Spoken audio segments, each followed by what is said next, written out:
سامعین کی خدمت میں پھولا پنڈتا کا آداب اور نئے سال کی پرخلوص مبارکباد۔ دعا ہے کہ یہ نیا سال ہم سب کے لیے ڈھیروں ساری خوشیاں، شادمانیاں، مسرتیں لے کر آئے اور سب کے لیے اچھی صحت لے کر آئے، آمین۔ اور ہمیں وہی پرانا آپ لوگوں کا ساتھ ملے۔ جی ہاں دوستو، سب سے بڑی بات یہی ہے، ایکسٹرنل سروسز ڈویژن آل انڈیا ریڈیو کی اردو سروس کے سوشل میڈیا میں آپ سبھی کا خیر مقدم۔ دوستو، ابھی حال میں اردو دنیا کی عہد ساز شخصیت کے مالک اور جدیدیت کے علمبردار، بہترین نقاد، ادیب، محقق، دانشور اور پدم شری شمس الرحمان فاروقی کا انتقال ہو گیا۔ ان کی لیاقت اور صلاحیت کی نہ صرف ہندوستان بلکہ پوری اردو دنیا متعارف ہے۔ فاروقی صاحب کی خدمات اور ان کے کارناموں نے اردو کے گلشن میں گہرے نقوش اور اثرات مرتب کیے۔ آج ہم چمنزار کے تحت عظیم شخصیت پروفیسر شمس الرحمان فاروقی کے ساتھ کی گئی بات چیت کی ریکارڈنگ آپ کی نظر کر رہے ہیں۔ شریک گفتگو ہیں جناب احمد محفوظ۔ تو آئیے دوستو سنتے ہیں یہ گفتگو۔ یہ ہمارے لیے بڑی خوشی کی بات ہے کہ آج اسٹوڈیو میں ہمارے ساتھ اردو دنیا کی نہایت ممتاز، غیر معمولی مرتبے کی حامل شخصیت پروفیسر شمس الرحمان فاروقی صاحب موجود ہیں، اور ہم سمجھتے ہیں کہ فاروقی صاحب کی موجودگی، ان کی ہمارے ساتھ شرکت اس گفتگو میں ہمارے لیے بہت بامانی ثابت ہوگی تمام سامعین کے لیے۔ شمس الرحمان فاروقی صاحب جس مرتبے کی شخصیت ہیں، ان کے بارے میں بہت تفصیل سے گفتگو ہو سکتی ہے، لیکن یہاں اس کا موقع نہیں ہے۔ لیکن اتنا تو ہم جانتے ہی ہیں کہ اس وقت اردو زبان، اردو ادب، اردو تہذیب، خاص طور سے جدید اردو دنیا کی جو بہت غیر معمولی شخصیات ہیں، ان میں فاروقی صاحب نہایت ممتاز حیثیت رکھتے ہیں۔ فاروقی صاحب کی ادبی شخصیت کے بہت سے پہلو ہیں، اس میں سب سے نمایاں پہلو تو ان کی تنقید کا پہلو ہے۔ بحیثیت جدید نقاد ہمارے زمانے میں اردو دنیا جن پر فخر کرتی ہے وہ فاروقی صاحب کی شخصیت ہے، ان کی ذات ہے بطور تنقید نگار جدید نقاد کے۔ اس کے علاوہ فاروقی صاحب کی ایک حیثیت شاعر کی بھی ہے، نہایت اہم اور ممتاز جدید شعراء میں شمار ہوتے ہیں۔ اس کے علاوہ ناول، افسانہ، داستان اور کلاسیکی جو ہماری شاعری ہے، عربی، فارسی اور اردو کی جو کلاسیکی شعریات ہے، اس پر فاروقی صاحب نے غیر معمولی کام کیا ہے۔ میر اور غالب، خاص طور سے میر تقی میر پر فاروقی صاحب کا جو کام اب تک ہمارے سامنے آیا ہے، جس میں ان کی مشہور زمانہ کتاب شعر و شرانگیز غیر معمولی اہمیت کی حامل کتاب ہے، تو اتنے پہلو ہیں۔ اس کے علاوہ لغت اور تاریخ زبان کے میدان میں بھی فاروقی صاحب نے بہت ہی اہم کام انجام دیے ہیں۔ فاروقی صاحب، ہم آپ کے بہت شکر گزار ہیں کہ آپ ہمارے ساتھ اس وقت شریک ہیں اس گفتگو میں۔ ہم چاہتے ہیں کہ اس گفتگو کا آغاز ہم اس طرح کریں کہ آپ کی جو ادبی شخصیت ہے یا ادبی شخصیت کی تشکیل میں وہ کون سے اہم اور بنیادی عناصر تھے جن کی بنا پر یا جن کی بنیاد پر آپ کی ادبی شخصیت پروان چڑھی، مختصراً اس کے بارے میں۔ یہ بڑا مشکل سوال کر دیا بھائی، لیکن ایک تو خیر یہ ہے کہ تھوڑا سا بچپن سے ہی کسی وجہ سے یہ خیال سا تھا کہ لکھنے پڑھنے کا کاروبار کرنا ہے۔ جب وہ زمانہ انگریزوں کا تھا اور انگریزی بہت چلتی تھی، ہمارے والد مرحوم بھی خاص کر خیال رکھتے تھے کہ انگریزی کی اچھی بنیاد پڑ جائے ہم لوگوں کے، ہمارے بچوں کی، تو ہم کو بھی بہت انہوں نے سکھائی بھی انگریزی اور پڑھائی اور بولنا سکھایا، لکھنا سکھایا۔ اسکول بھیجا بھی تو بہت زور دے کے اس بات پہ کی، تو انگریزی کا مجھے شوق ہوا، ذوق میں بدل گیا بہت جلد ہی، انگریزی شاعری، انگریزی تنقید وغیرہ۔ اور اردو کا یہ تھا کہ گھر میں تو اردو بولی جاتی تھی اور گھر کے باہر بھی اس وقت ماحول میں اردو بہت کچھ موجود تھی، اور چونکہ مجھے شروع سے یہی ایک ذوق تھا، اور ہمارے یہاں کسی کی، جیسے تم جانتے ہی ہو، کسی بھی متوسط مسلمان یا ہندو گھرانے میں اس زمانے میں شعر و شاعری کا ذوق رکھنا یا کم سے کم شعر سننا اور شعر سمجھنا ایک عام بات تھی۔ تو ہمارے والد صاحب نے بھی مجھے بہت ترغیب اور تحریک تھی ان کی کہ تم شعر یاد رکھو، شعر سناؤ، شعر پڑھو۔ تو وہ رہا۔ پھر جب ذرا اور بڑا ہوا تو میں نے دیکھا یہ کہ جو کتابیں پڑھی جا رہی ہیں، وہ پڑھائی جا رہی ہیں اردو میں خاص کر کے، تو ان میں کچھ ٹھیک سے بات کھلتی نہیں ہے۔ مثلا یہ کہ اب یہ سب کو بتایا گیا کہ میر خدائے سخن بھی کہلاتے ہیں، بہت بڑے شاعر ہیں، لیکن جب یہ پوچھا گیا کہ آخر میر کے بعد اگر یا میر کے سامنے اگر ہم غالب کو رکھتے ہیں تو غالب میں کیا ایسی خصوصیت ہے جو کہ میر میں نہیں ہے، یا میر میں کیا ہے جو غالب میں نہیں ہے، تو جواب یہ ملتا تھا کہ وہ مضمون آفرینی ہے صاحب، اور نازک خیالی ہے، اور فارسی تراکیب ہے صاحب، یہ غالب کے یہاں ہے۔ ہاں، یہ غالب کے یہاں ہے، اور میر کے یہاں تو دل سے اٹھتی ہے اور دل پہ گرتی میٹھی ہے ان کی آواز، بڑا درد و گداز ہے اور بڑا سوز ہے، اور عشق کے تجربات وغیرہ بہت ہی براہ راست بیان کیے گئے ہیں. تو اس سے کچھ پیٹ میرا بھرتا نہیں تھا. خیر اس پہ اتنی عقل میں نہیں تھی کہ پوچھوں گی یہ کیا ہے. یا اور آگے چلیے مثلا مومن کے بارے میں بھی لوگ کہیں کہ صاحب وہ نازک خیال تھے بہت، تو پھر غالب کی نازک خیالی مومن کی نازک خیالی میں فرق کہاں سے لائیں گے بھائی؟ معلوم ہے صاحب ہاں ہے فرق ہے، لیکن وہ ایسا ہے کہ ایک بات یہ بھی ہے کہ مومن کے معاملہ بندی بہت ہے، تو معاملہ غالب کے یہاں کم ہے، غالب کے یہاں کم ہے. مطلب یہ نہیں کہا گیا، یہ کہنے کی ہمت نہیں تھی غالب کے یہاں کم ہے، لیکن یہ کہا گیا کہ مومن کے یہاں بہت ہے معاملہ بندی. کیا ہے بھائی؟ کبھی کسی نے بتایا نہیں مجھے اب تک یاد ہے. لڑکپن تھا میرا، تو اپنے شوق میں نے ایک تنقید فرمائی، مضمون سے لکھا کہ اردو بڑے شعراء کی خصوصیات کیا ہے. تو میں نے بتایا کہ میر سوز و گداز و سلاست و فلاح، غالب کے یہاں معلوم ہوتا کہ وہ وغیرہ وغیرہ. میر کے یہاں مومن کے لکھا میں نے معاملہ بندی. تو ہمارے باپ نے، ہمارے ایک بڑے باپ کو جو اردو کے وہاں پڑھاتے تھے اسکول میں، اردو فارسی عربی، ان کو دکھائی کہ دیکھیے لڑکے ہاں بالکل ٹھیک لکھا ہے معاملہ بندی میر کے مومن مومن کیا ہے، یہ انہوں نے فرمایا. تو میں خوش تو ہوا، لیکن معاملہ بندی ہے کیا والا بھائی؟ تو یہ کبھی اس کے بارے میں کہیں مجھے کچھ ملا نہیں ٹھیک سے. آگے جب ذرا بڑھا میں تو انگریزی جب بہت پڑھی میں نے، تو یہ دیکھا کہ انگریزی میں بھی ایک اس طرح کی ہے لوگوں میں رجحان تو ہے کہ صاحب وہ تعریفی جملے کہہ دیتے ہیں اور جملے ایسے کہہ دیتے ہیں جو کہ بہت دل کو جا کے لگ جاتے ہیں، لیکن ہمیشہ کچھ نہ کچھ ان کی بنیاد بھی ہوتی ہے اگر آپ ڈھونڈیں اور کھودیں تلاش کریں. مثلا یہ کہ مشہور جملہ کیٹس کا کہ I hope I will be among the English poets after my death, تو اس میں میتھیو آرنلڈ جو بڑا کٹر سخت نقاد تھا اس نے لکھا کہ ہی از ود شیکسپیئر. تو بات تو خیر اتنی اچھی طرح سے کہی اس نے دل کو لگ گئی، لیکن شیکسپیئر کس معنی میں شیکسپیئر کی طرح سے وہ یہ واضح نہیں ہوا، ان کے یہاں واضح نہیں ہوا، جملے واضح نہیں ہوا.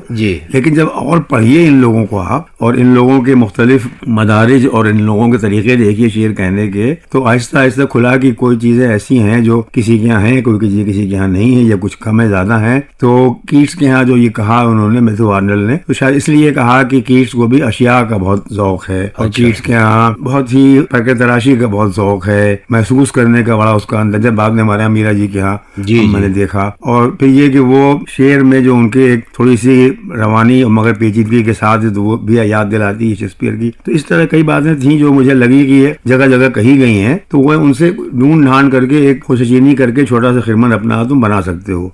لیکن اردو میں مجھے افسوس ہے کہ نہیں پایا یہ. بہت دیر میں بہت بعد میں ایک صاحب نے مضمون لکھا غالب مومن کے موازنے پہ، تو کہا کہ باقی میں لکھا مومن مومن ہے غالب غالب ہے. بھائی اس سے کیا فائدہ ہوا؟ اور اتنے بڑے آدمی شبلی، ان کی بھی جب کتاب میں نے دیکھی شروع النجم، تو بہت طویل موازنہ کیا فردوسی اور نظامی کا. آخر میں لکھا فردوسی نظامی ہے. تو اس سے مطلب یہ ہے کہ ٹھیک ہے جملہ ہے جو شعر فہمی کی دلیل ہے، لیکن ہم لوگوں کے لیے ملتا کچھ نہیں. تو مجھے اس تجسس نے دو چیزوں کی طرف مائل کیا. ایک تو یہ کہ ڈھونڈوں کہ اشتراکات کہاں پر ہیں، اختلافات کہاں پر ہیں، کس جگہ پہ کوئی شاعر کسی سے الگ ہوتا ہے. پھر میں نے یہ دیکھا کہ پہلے زمانے کے جو خیالات رہے ہوں گے لوگوں کے، وہ اب لوگوں کے سامنے ہیں نہیں ٹھیک سے. اور اب جو خیالات جس طرح سے لوگ بیان کر رہے ہیں کہ زندگی کی تنقید ہے، نقد حیات ہے شاعری، اور اس میں سماجی اور عصری مسائل کا ذکر ہونا چاہیے. اور پھر کہا جانے لگا کہ صاحب دیکھیے میر کی زندگی بالکل ان کی شاعری کی طرح سے ہے کہ وہی درد بھری زندگی تھی، شاعری بھی درد بھری ہے.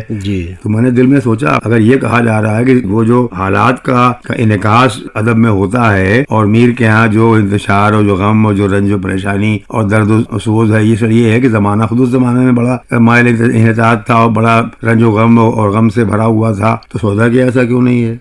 وہ بھی اسی زمانے کے شاعر ہیں. نذیر اکبر آبادی کی کیوں نہیں ہے؟ نذیر اکبر آبادی انہیں زمانے کے شاعر ہیں. تو یہ کچھ بنا نہیں معاملہ میرے لیے کہ یہ سماجی حالات بالات پہ زور زیادہ دیتے ہیں، لیکن اس سے شاعر کا اختصاص نہیں کھلتا، اس کا انفراد نہیں کھلتا کہ تو آخر ہے کیا. تو فاروق صاحب یہیں سے آپ کی ان باتوں سے بہت ہی بنیادی بات نکلتی ہے کہ آپ کے یہاں یعنی جو ہمارے یہاں روایتی قسم کے مطالعات تھے شعراء کے یا ادب کے بارے میں، وہ گویا اس طرح کے مطالعات تھے کہ جن سے واضح طور پر یا بہت معروضی طور پر یہ پتہ نہیں چلتا تھا کہ ادب کی کیا صورت ہے یا فلاں شاعر کی خصوصیت کیا ہے یا دوسرے سے وہ مختلف کس طرح سے ہے. تو انہی باتوں نے گویا آپ کو اس طرف مائل کیا کہ آپ ادب کے بارے میں یا شعراء کے بارے میں ان عناصر کی تلاش کریں یا ان پہلوؤں کی تلاش کریں جن سے ان کی امتیازی خصوصیات واضح ہو سکیں. اور میرا خیال ہے کہ آپ کی تنقید کا جو یعنی حاوی جو پورا رجحان ہے وہ بلکہ عام طور سے سمجھا بھی یہ جاتا ہے کہ آپ کی تنقید میں وہ باتیں نظر آتی ہیں جو عام طور سے نقادوں کے یہاں نہیں ہوتی، کہ وہ عمومی بیانات یا عمومی گفتگو زیادہ ہوتی ہے، اور آپ کے یہاں شعراء کے بارے میں یا ادیبوں کے بارے میں وہ خیالات نظر آتے ہیں کہ جو گویا ان کی مخصوص پہچان کو ظاہر کرتے ہیں۔ ہاں، کوشش تو یہ کرتا ہوں میں، جی کوشش یہ کرتا ہوں۔ ایک بات اور ساتھ ساتھ ہوئی جو کہ حالانکہ عقل تو اس وقت زیادہ نہیں تھی، لیکن بہت بعد میں غالب کا شعر نظر پڑا فارسی کا، بامن میاویز اے پسر فرزند آذر را نگر، ہر کس کے شد صاحب نظر دین بزرگاں خوش نہ کرد۔ ہاں، تو اول تو سمجھے نہیں خوش نہ کردن کیا ہوتا ہے، خیر بتا جائے اس کے معنی ہوتے ہیں پسند نہ آنا، یہ پسند نہ آنا، خوش نہ کردن پسند نہ آئے۔ جی تو یہ اس میں بصیرت مجھے نظر آئی جی کہ استفسار بہت ضروری ہے، جیسے کہ خود حضرت ابراہیم کے یہاں استفسار شروع سے تھا، لیکن جی اور اللہ میاں کے بارے میں استفسار وہ کرتے ہیں، تو میں نے کہا کہ استفسار کے بغیر علم آگے نہیں بڑھتا، اور ہمارے یہاں استفسار بالکل نہیں ہے۔ ہمارے یہاں کہ جو کہہ دیا گیا اسی کو لوگ پھر دہرا دیتے ہیں، اس پہ سوال قائم نہیں کرتے، سوال قائم نہیں کرتے۔ مثلا یہ کہ اب میرے زمانے تک بھی آب حیات اب بھی ہے، اگر میں تو زیادہ پڑھی ہوئی نہیں اردو، لیکن چونکہ پڑھنے کا شوق تھا لہٰذا میں آب حیات بھی لائبریری سے منگوا کے لے آیا۔ ہمارے مولوی صاحب مولوی محسن صاحب مرحوم تھے، بڑے کرم فرما محبت کرنے والے، ان کا لے جاؤ پڑھو، تو صاحب انہوں نے دے دی مجھے، میں نے پڑھا تھوڑا، جو سمجھ میں جتنا آیا، مگر دیکھا میں نے یہ کہ صاحب وہ بعد میں جتنی باتیں آب حیات میں لکھی ہیں جو بظاہر صحیح بھی ہیں لیکن صحیح نہیں معلوم ہوتی ہیں، وہ سب کے ساتھ لوگ دہرائے چلے جا رہے ہیں، انہیں کو کوئی ان پر سوچ نہیں رہا کہ یہ واقعی ایسا ہے کہ نہیں ہے۔ مثلا دو بہت ہی مشہور باتیں، انشاء کی دیوانگی کا معاملہ۔ جی اب جو منظر انہوں نے کھینچا ہے آب حیات میں آزاد نے، تو کیا بیچارہ شیکسپیئر آ جاتا ہے، شیکسپیئر صاحب کے بعد بھی اس سے زیادہ زور بھلا قلم میں وہ بیان میں کیا ہوگا، ان کی جادو نگاری۔ جی ہاں، اور جناب معلوم ہے سب غلط ہے، بالکل ایسا ہوا ہی نہیں جو اس میں بتایا جا رہا۔ ایسا کیا انشاء کی دیوانگی اس طرح کی تھی بھی نہیں، اور نہ اس زمانے میں بھی جس زمانے میں وہ لکھتے ہیں۔ بعد میں بہت بعد میں شیام لال کارلا عابد بیچاری مرحوم نے پورا ثابت کیا بدلائے اس کو کہ ان کے بیٹے کی موت کب ہوئی تھی اور کس عمر میں ان کا بیٹا مرا تھا، اور یہ وغیرہ وغیرہ۔ لیکن یہ کہ خیر اس میں باریکی میں کون جائے، لیکن ایسے بھی کہ بھئی عمومی طور پر کیا یہ بات ایسی ہے جو دل کو لگتی ہے، تو مگر نہیں صاحب، وہ چونکہ سب لوگوں نے انشاء کی دیوانگی اور انشاء کا بے حال ہو جانا، بدحال ہو جانا اور وغیرہ وغیررہ۔ جی یا پھر میر کے بارے میں کہ صاحب بہت بددماغ تھے، بہت بدمزاج تھے، کسی سے ان کی بنتی نہیں تھی۔ اب بہت یاد آ گیا تو میر کا شعر لکھ دیا ازبس کی کہ ہے محفلوں میں نام میرا بھی میرے بے دماغ، ازبس کی کم دماغی نے پایا ہے اشتہار۔ تو دیکھ وہ خود ہی کہتے ہیں۔ مجھے لگا یار کہ یہ خود ہی کہتے ہیں تو پھر یہ کوئی گواہی دے رہے ہیں کوئی؟ اگر یہ قرآن ہاتھ میں لے کے کہہ رہے ہوں تو شاید سب بھی سمجھ میں آیا کہ لوگ جھوٹ تب بھی جھوٹ بول دیتے ہیں، جھوٹ بولنے میں کہا جاتا ہے۔ لیکن یہ کوئی شخص اپنے بارے میں کوئی اگر بیان دے بھی رہا ہے تو کہاں تک صحیح ہے؟ اس کے آس پاس کے لوگ بھی تو کچھ ہوں گے جو کچھ کہہ رہے ہوں گے، کیا کہہ رہے ہیں وہ؟ تو میر کی بددماغی، میر کا دنیا سے الگ رہنا، مشہور واقعہ کہ صاحب ان کو لکھنؤ میں ایک گھر دیا ایک نواب صاحب نے، اس میں ایک باغ بھی تھا۔ ایک بہت دن کے بعد نواب صاحب ان سے ملنے گئے تو پوچھا میر صاحب آپ نے کیا وہ باغ بھی دیکھا؟ جو کہیں گے باغ ہے، اچھا باغ کی مجھے خبر ہی نہیں تھی۔ اب اس طرح کے بے سروپا باتیں جن کا کوئی ثبوت نہیں، جن کا کوئی گواہ نہیں، لیکن ان کو لایا گیا میر کے استغراق فی الشعر کے ثبوت میں کہ وہ اتنے بڑے شاعر تھے کہ ہر وقت وہ شعر گوئی میں گم رہتے تھے، لیکن شعر گوئی بھی کیا ہے، اپنا غم بیان کر رہے ہیں، کلیجے کے ٹکڑے کاٹ کاٹ کے رکھ رہے ہیں۔ میں نے دیکھا نہیں ہے کسی نے استفسار کیا اس کے اوپر وہ۔ تو میں نے سمجھا کہ یہ دیکھا کہ ہمارے یہاں چونکہ یہ روایت مشرق میں چلی آ رہی ہے کہ جو کچھ بھی استاد یا بزرگ کہتے ہیں اس پر بے چون و چرا ہم لوگ یقین کر لیتے ہیں، یہ ہمیں کر لینا چاہیے۔ اس کا نتیجہ مگر جو زندگی میں جیسا گزرتا ہو میں نہیں کہہ سکتا کیسا گزرتا ہوگا، لیکن ادب کے معاملے میں نتیجہ اس کا نقصان دہ ہو جاتا ہے۔ جیسا کہ میں نے دیکھا، اچھا مولانا حالی ہیں، وہ بھی بہت ہی پراسرار طریقے سے بات کرتے ہیں، بڑی یقین کے ساتھ تیقن سے بات کرتے ہیں، دو طرح کی بات کرتے ہیں، دونوں ٹھیک معلوم ہوتی ہے، ہم لوگ دونوں قبول کیے بیٹھے ہوئے ہیں اور یہ نہیں دیکھ رہے ہیں کہ اس کے اندر کیا ہے۔ تو مطلب یہ کہ ہمارے یہاں لوگ استفسار نہیں کرتے، سوچتے نہیں ہیں۔ اور میں نے یہ بھی دیکھا کہ مثلا غالب کے ہاں، کہ غالب کی جہاں اور بہت سی خوبیاں ہیں، ایک بہت بڑی خوبی یہ ہے کہ وہ استفسار بہت کرتے ہیں۔ جیسے بھی شعر میں جیسا کہ آپ دیکھ ہی رہے ہیں، انہوں نے کہا کہ ہر کس صاحب نظر دین بزرگاں خوش نہ کر، لیکن یہ کہ ایسے بھی خود ان کی شاعری میں جیسے میں نے کہیں لکھا بھی ہے کہ جس شخص کا دیوان شروع ہوتا ہے استفسار سے کہ نقش فریادی یہ کس کی شوق ہے تحریر کا، تو وہ پوچھتے بہت ہیں کہ کیا ہو رہا ہے، کیسے ہو رہا ہے، کیا مطلب اس کا ہے۔ ہمارے ہاں اس کی روایت نہیں تھی، تو میں نے وہ بھی تھوڑی بہت اپنی حد تک اس کو کہ جو لکھا ہوا دیکھو یا جو تم کو پڑھایا جائے اس پر تم آنکھ بند کر یقین نہ کر لو جب تک کہ تصدیق اس کی اور جگہ سے نہ ہو جائے۔ اچھا، یہی وجہ ہے کہ آپ کے اکثر جو مضامین ہے یا کتابیں ہیں ان میں کسی بھی مضمون میں میں ہم یہ دیکھتے ہیں کہ عموماً آپ کے مضامین جو ہے وہ سوال سے ہی شروع ہوتے ہیں، اور بلکہ بیچ بیچ میں بھی آپ جتنے ممکنہ سوالات ہو سکتے ہیں پہلو پر یا اس ایشو کے بارے میں، وہ آپ خود ہی قائم کرتے ہیں اور پھر اس کو حل کرتے ہیں، یا اس کے جتنے بھی مضمرات ہیں ان کو بیان کر کے. اور ظاہر ہے کہ یہ معروضیت کے لیے ضروری بھی ہے کہ جب تک سوال قائم کر کے اور باقاعدہ دلائل سامنے لا کر کے چیزوں کو بیان کیا جائے تو وہ چیزیں زیادہ معروضی ہوں گی. اور میرا خیال ہے کہ ہماری عام تنقید کی جو صورتحال ہے وہاں معروضیت بہت کم ہے یا نہ کے برابر ہے، اور آپ کے یہاں آپ کی تنقید کی جو عمومی خصوصیت ہے وہ میرا خیال یہی ہے کہ وہاں معروضی صورتحال کوشش کی دنیا میں کوئی معروضی پوری طرح معروضی نہیں ہو سکتی، لیکن اور آج کل کے جو نئے لوگوں نے تو خیر بار بار کہا ہی ہے، وہ ثابت ہی کر دیا ہے کہ کوئی بھی قرأت کوئی طرح سے معصوم نہیں ہوتی ہے. بالکل صحیح، اس میں کچھ نہ کچھ آلودگی ہوگی، لیکن یہ کہ اس کی جس حد تک آپ اس سے اپنے کو الگ کر سکتے ہیں. مثلا اگر آپ بنیادی بات مثلا یہ ہے کہ آپ کوئی شعر پڑھتے ہیں، کوئی نظم پڑھتے ہیں، کوئی ناول پڑھتے ہیں، تو ہر ایک کے بارے میں الگ الگ طرح کے سوال بنتے ہیں. تو آپ یہ دیکھتے ہیں کہ مکی وہ سوال اس فن پارے کے بارے میں ہے یا کسی اور چیز کے بارے میں پوچھ رہے ہیں. مثلا کیا اس شعر میں سماجی معنویت ہے کہ نہیں؟ اب یہ فن پارے کے بارے میں نہیں ہے، یہ تو آپ کے مفروضات کے بارے میں ہے کہ وہ آپ فرض کر لے رہے ہیں کہ سماجی معنویت ہوگی یا ہوگی. تو اگر نہیں ہے تو اس حد تک ہم شعر کے بارے میں ہمیں ایک تذبذب رہے گا، یار یہ کیا بات بنی.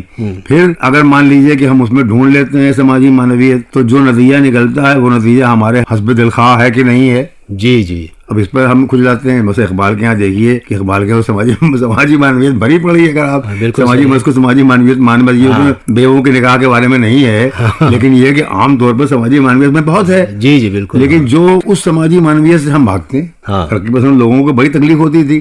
ارے صاحب یہ سب کچھ ہے، سیاست بھی ہے اور سماجی معنویت بھی ہے اور فلسفہ بھی ہے اور مقصد بھی ہے، لیکن یہ کہ ہمارے دلخواہ نہیں ہے، ہمارے کام کا نہیں ہے، ہمارے نسبت دلخواہ نہیں. جی اس لیے کہ اگر ادب کوئی فن پارے کے حدود ہیں، ان کے حدود میں رہ کر سوال پوچھو گے تو جواب فن پارے کے بارے میں ملے گا. جی بالکل. حدود سے باہر نکل کے پوچھو گے تو جو جواب ملے چاہے کتنی باثواب ہوگا، لیکن وہ فن پارے کے بارے میں نہیں ہوگا، دوسری چیزوں کے بارے میں ہوگا. ارے بہت اہم بات یہ آپ نے فرمائی. اچھا فاروقی صاحب، ایک یہ بھی ہے کہ ظاہر ہے کہ جو انداز مطالعہ آپ کا رہا ہے یا جو طریقہ کار رہا ہے جس کی طرف آپ نے تفصیل سے گفتگو کی، تو میرا خیال یہ ہے کہ یہ جو جدیدیت کا رجحان ہمارے ہاں شروع ہوا ترقی پسند تحریک کے بعد، اور جدیدیت کے رجحان کی ایک طرح سے آپ نے رہنمائی بھی کی اور اس کا بہت اثر ہوا نئے ادب پر، نئی شاعری پر، اور میرا خیال ہے کہ بہت قابل ذکر شعراء اور ادباء سامنے آئے. تو میرا خیال یہ ہے کہ جدیدیت کا جو رجحان جس کی رہنمائی کیا آپ نے، جس کی تشکیل کی، ذہن سازی کی، اس کے پیچھے کیا خیال تھا آپ کا؟ کون سی بات یہی تھی کہ جب وہاں تک جب پہنچا میں کہ سوال قائم کیے بغیر آپ کو صحیح راستہ نہیں مل سکتا. اور جیسا کہ میں نے کہیں لکھا بھی ہے کہ میں نے یہ بھی دیکھا کہ 20ویں صدی کے بارے میں جو کچھ بھی لکھا گیا ہے مغرب میں، کہ آج کل کے زمانے میں جو لکھا جا رہا تھا اس وقت، آج سے 50-60 برس پہلے، تو اس میں یہ بات ضرور آتی تھی کہ صاحب یہ استفسار جدید ذہن کا خاصہ ہے. اس میں فرق یہ تھا بنیادی کہ پہلے تو استاد یا بزرگ کا جو قول تھا وہ یا تو اپنے براہ راست علم کی بنیاد پر تھا یا کشف کی بنیاد پر تھا، لہذا اس کو ماننے میں کوئی ہمیں چارہ بھی نہیں تھا. اس پہ سوال قائم کرنا اس لیے ضروری تھا کہ بھائی وہ تو معلوم. لیکن اگر مان لیجئے کہ استاد یا جو بھی آپ کا رہنما ہے، اگر اس کا جو بیان ہے وہ علم یا کشف پر قائم نہیں ہے بلکہ اعتقاد پر قائم ہے، تو ضروری ہو جاتا ہے کہ آپ پوچھیں کہ بھئی اعتقاد کی بنیاد کیا ہے. جی بالکل. وہاں یہی بات تھی کہ اگرچہ وہاں ہزاروں خرابیاں ہیں جس کو کہ آپ انلائٹنمنٹ کہتے ہیں، روشن فکری کہتے ہیں، میں خود ہی ان کا بہت سخت نقاد ہوں اور بہت اس کی برائیاں دنیا میں ابھی دیکھتا ہوں میں، لیکن یہ کام انہوں نے ضرور کیا کہ انہوں نے ہر چیز کو انہوں نے سوال کے گھیرے میں لا کے رکھا کہ ایسا ہے کہ نہیں ہے، اور اگر ہے تو کس وجہ سے ایسا ہے، اور اگر نہیں ہے تو اس کے بارے میں ہم کیا کہہ سکتے ہیں. تو جب سوال پوچھا جانے لگا، اب مجھے تھوڑی سی حیرت ہوئی کہ جب فیض صاحب کے بارے میں سزا جعفری مرحوم نے لکھا کہ صاحب یہ نظم جو ہے یہ دادا اجالا شب کا سحر، یہ صاحب یہ نظم تو صاحب یہ تو کوئی بھی کہہ سکتا ہے، اس میں مارکسیت کہاں سے ہے. پھر انہوں نے یہ فرمایا کہ اور کیفی آدمی کے یہاں خطابت پائی جاتی ہے، اسی موضوع انہوں نے بھی لکھا ہے، ان کے خطیبانہ زور پایا جاتا ہے. تو معلوم ہوا کہ اب وہ سوال تو پوچھ رہے ہیں بظاہر شاعر سے، لیکن دراصل بیان اپنا دے رہے ہیں، وہ جو خود چاہتے جو خود چاہتے ہیں کہ صاحب اس میں استعارہ بہت ہے، استعارہ نہ ہونا چاہیے، استعارے سے بات گول مول ہو جاتی ہے. تو میں نے کہا یار یہ تو ایسی چیز ہے کہ ہر شخص پرانے زمانے سے لے کر کے اب تک سبھی لوگ جانتے ہیں کہ استعارہ بہت بنیادی چیز ہوتی ہے. کسی بھی بیان کے واسطے کسی بھی کوئی بھی متن ہو، اگر وہ اس میں کوئی جان ڈالنا ہے تو استعارہ ضرور ڈالتے ہیں اس میں. یہ کہہ رہے ہیں استعارہ ضروری نہیں ہے، کیونکہ استعارے میں گپلا ہو جاتا، ہاں وہ تو جاتا ہے گپلا ہی. استعارے میں یہ خوبی یا خرابی تو ہے، اس کو کئی طرح سے اس کی تعبیر کی جا سکتی کر سکتے ہیں. تو اس میں برائی کس بات کی ہے؟ اگر تو مان لیجیے کہ مجھے اس طرح کی باتیں جب کھٹکی، بہت لڑکپن کی بالکل بات ہے یہ تو کھٹکی کی، یار یہ کوئی سمجھ میں نہیں آیا کہ آخر یہ کیا ضروری ہے کہ ہر جگہ ہم ہر نظم سے اور ہر متن سے تقاضا کریں کہ صاحب وہ کتنا کارآمد ہے اور اس سے وہ مقصد پورا ہوتا ہے کہ نہیں جو ہمارا مقصد تھا. تو اس لیے پھر میں نے دیکھا کہ صاحب اب ادب کے بارے میں کچھ بنیادی باتیں ایسی ہیں جو اب تک نہیں کہی گئی ہیں یا اس زمانے میں لوگ انہیں نہیں کہہ رہے ہیں. ان میں سے پہلی بات یہی ہے کہ صاحب آپ یہ توقع کرتے ہیں ادیب سے یا شاعر سے کہ وہ آپ کی رائے کا ہمنوا ہو. اچھا ٹھیک ہے بھائی، آپ کی رائے اگر اللہ میاں کی رائے چلیے ہم نوا ہوئے لیتے ہیں، لیکن جب تک آپ کی رائے اللہ میاں کی رائے نہیں ہے اور وہ اتنے ہی ظن و تخمین میں مبنی جتنی میری رائے، تو مجھے کیوں مکلف کرتے ہیں کہ میں آپ کی رائے مانوں؟ تو میں نے یہ بیان اس لیے بہت سختی سے یہ بیان دیا اور کہا اور لکھا کہ ہم شاعر کو، ادیب کو حق دیتے ہیں، فنکار کو حق دیتے ہیں کہ جو اس کو ٹھیک لگتا ہے وہ کہے. اس کو کسی پر چنانچہ میں مضمون بھی پر لکھا ہے وابستگی اور ناوابستگی کے بارے میں. اور پھر یہ کہ ذوق کے بارے میں مضمون لکھا کہ ذوق کیا ہوتا ہے. لوگ کہہ رہے ہیں بدمذاقی ہے اور ذوق اچھا ذوق قاری اور یاد تو مجھے ٹھیک دلایا یاد. تو بنیادی طور پر شعر کی سمجھ کے لیے کتنا ضروری ہے ذوق، اور جس کے مار ہم لوگ کھاتے رہتے ہیں کہ صاحب یہ بڑی بدذوقی ہے یا بدمذاقی شعر میں اس طرح باتیں کہی جا رہی ہیں. تو میں نے یہ کہا کہ صاحب پہلی بات تو یہ کہ آپ اس کو آزاد رکھیے، فنکار کو کسی کے پابند نہ رکھیے، اور خاص کر اپنے پابند بالکل نہ رکھیے. تو پھر یہ کہ تجربہ کرنے سے مت گھبراؤ، نئے راستے نکالنے سے مت گھبراؤ. تو اب اس کا مطلب لوگوں نے یہ نکالا جب میں نے یہ کہا کہ صاحب آپ کو حق ہے کہ آپ جو آپ کے دل میں آئے وہ کہے. اسے ہم نے اظہار ذات کا نام دیا کہ جو آپ کے دل میں ہے اس کو آپ بیان کیجئے. اب یہ نہیں ہے کہ اسٹالن کے مرنے کی خبر ابھی آئی نہیں ہے، ابھی خبر یہ ہے کہ وہ کوما میں لیٹا ہوا ہے اور مرنے والا ہے، یا لوگوں نے نظمیں کہہ کے تیار رکھی یہ خبر آئے گی ریڈیو پہ فوراً جا کے ہم چھاپ دیں گے یا بیان دے دیں گے اخبار میں. تو یہ کیا مطلب یہ آپ شاعر کے یا فنکار کے تخیل کو پابند کرنا چاہتے ہیں ان واقعات کا جو حقیقت میں ہے ہی نہیں سرے سے. آج کل جو بعض لوگوں نے اس پر بہت شکوہ کیا ہے میرے خلاف لکھا بھی ہے یا جدیدیت کے خلاف لکھا کہ وہ کہتے ہیں کہ صاحب سماجی ذمہ داری سے منحرف و منکر ہیں. میں نے کبھی بھی نہیں کہا. میں نے ہمیشہ یہ کہا کہ بھائی جو آپ کے جو جی میں آئے کیجیے. بلکہ ایک واقعہ جو میں تم کو پہلے کہہ بھی چکا ہوں، علی ظہیر بہت ہونہار شاعر تھے، انتقال ہو گئے بیچاروں کو حیدرآباد کے.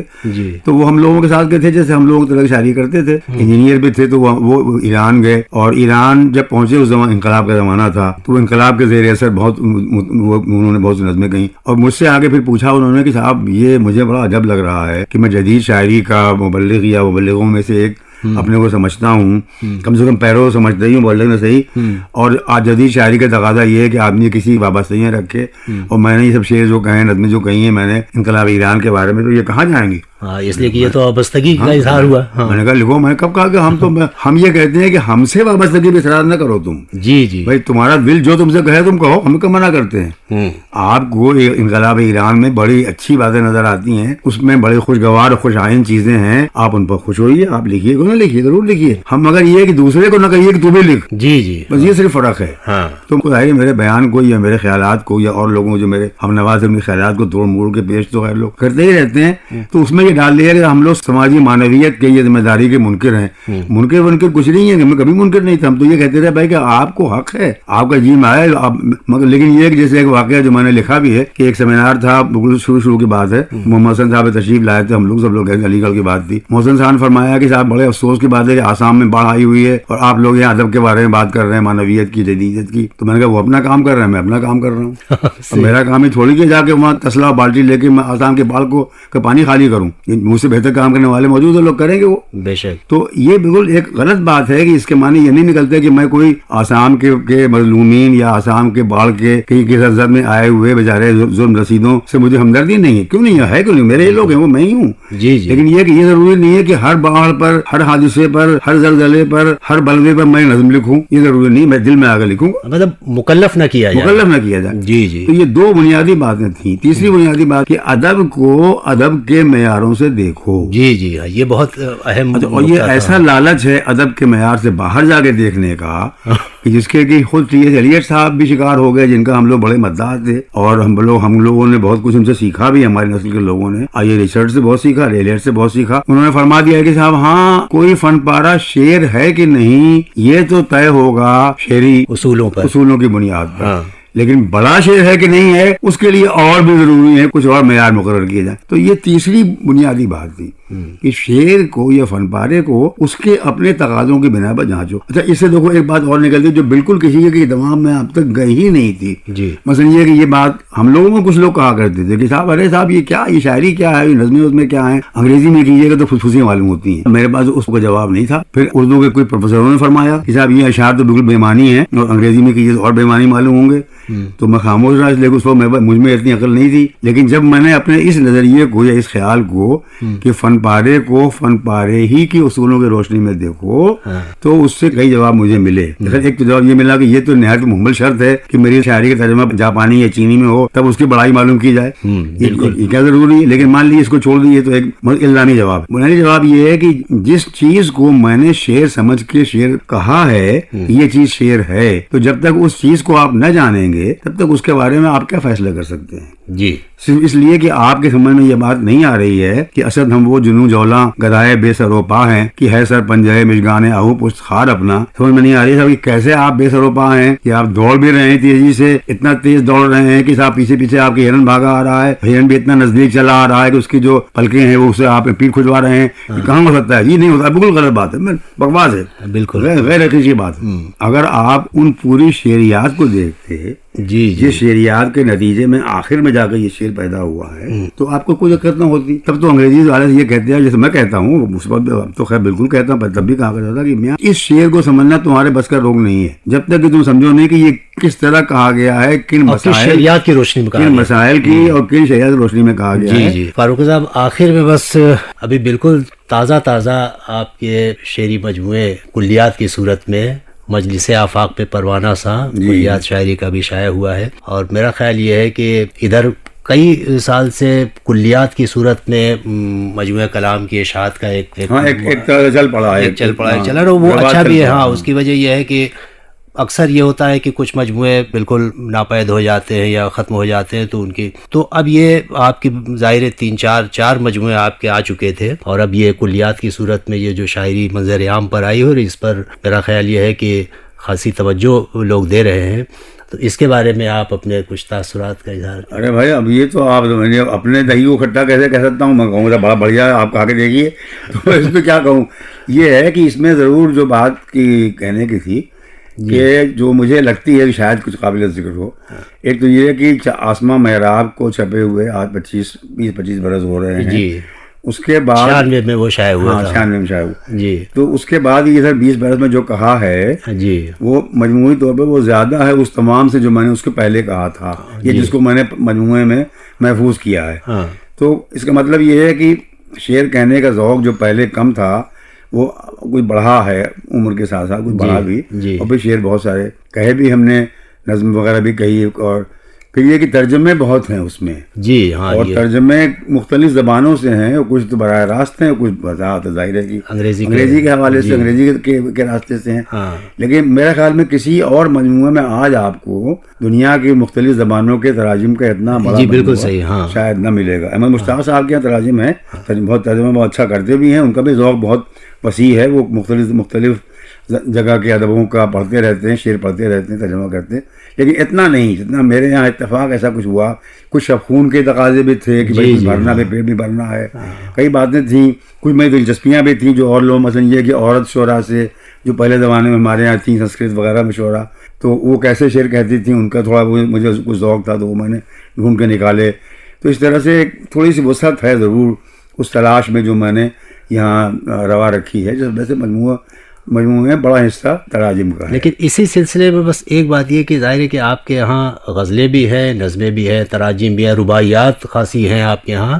لیکن نظمیں اور غزلیں یہ ہماری جو دو اصناف بہت نمایاں اس وقت، تو بس وہ آپ کا مطلب یہ کہ آپ کو اپنی غزلوں سے اور نظموں سے، یعنی ان میں کن سے آپ کو زیادہ، یعنی اگر ہم یہ جاننا چاہیں کہ جیسے ہوتا ہے کہ ایک صنف سے ہمیں زیادہ دلچسپی یا شغف ہو، تو یہ اگر نہیں، میں تو یہ سمجھتا ہوں کہ اگر ناف کی بات تم کرو تو میرے لیے تو ربائی اس قدر مجھے اتنی اچھی لگتی ہے اور مجھے ربائی موضوع کرنا اتنا آسان معلوم ہوتا ہے، جبکہ بہت مشکل مانا جاتا ہے۔ مستعار صاحب اب کہتے ہی ہیں کہ بھائی مجھ سے تو ربائی ایک موضوع نہیں ہوتی، شہیار صاحب مرحوم کہا کرتے تھے مجھ سے یہ سمجھے نہیں آتا کہ وزن کہاں جا رہا ہے، کدھر لے جا رہا ہے، اور میرا واقعہ یہ معاملہ یہ ہے کہ بہت آسانی سے میں ربائی میں مجھ سے میں نظم کر لیتا ہوں، کچھ نہ کچھ کہیں نہ کہیں میرے ذہن میں کوئی ٹیڑھ ہے جو ربائی کی طرف مجھے لے جاتی ہے، بلکہ ربائی کی جو 24 جو شکلیں ہیں وزن کی، وہ سب ہر وزن میں آپ نے ربائیاں کہی ہیں۔ وہ 200 سے اوپر کچھ ربائیاں ہیں جو میں نے چھاپی ہیں، اس میں اور بھی تھیں جو میں نے نہیں چھاپی ہیں،